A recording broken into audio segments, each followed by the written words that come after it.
Acts chapter 6.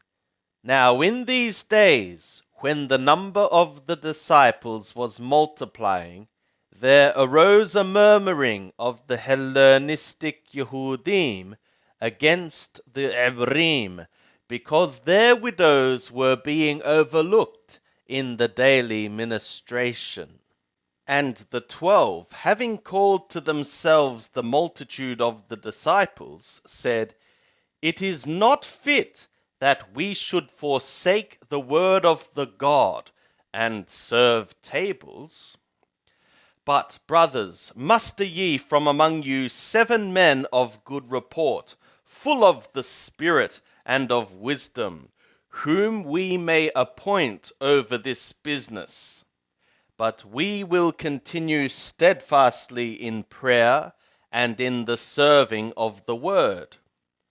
And the saying pleased the whole multitude, and they chose Stephano, a man full of faith and of Holy Spirit, and Pilippo, and Procoro, and Nicanor, and Timon, and Parmenas, and Nicolao, a proselyte of Antiochia, whom they set before the sent ones, and when they had prayed, they laid their hands upon them.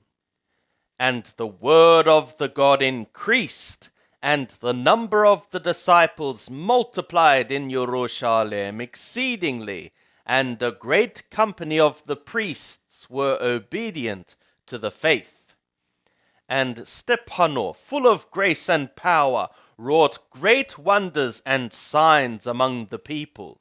But there arose certain of them that were of the synagogue called the synagogue of the Libertini, and of the Curonioi, and of the Alexandres, and of them of Cilicia and Asia, disputing with Stephano. And they were not being able to stand against the wisdom and the spirit by which he was speaking.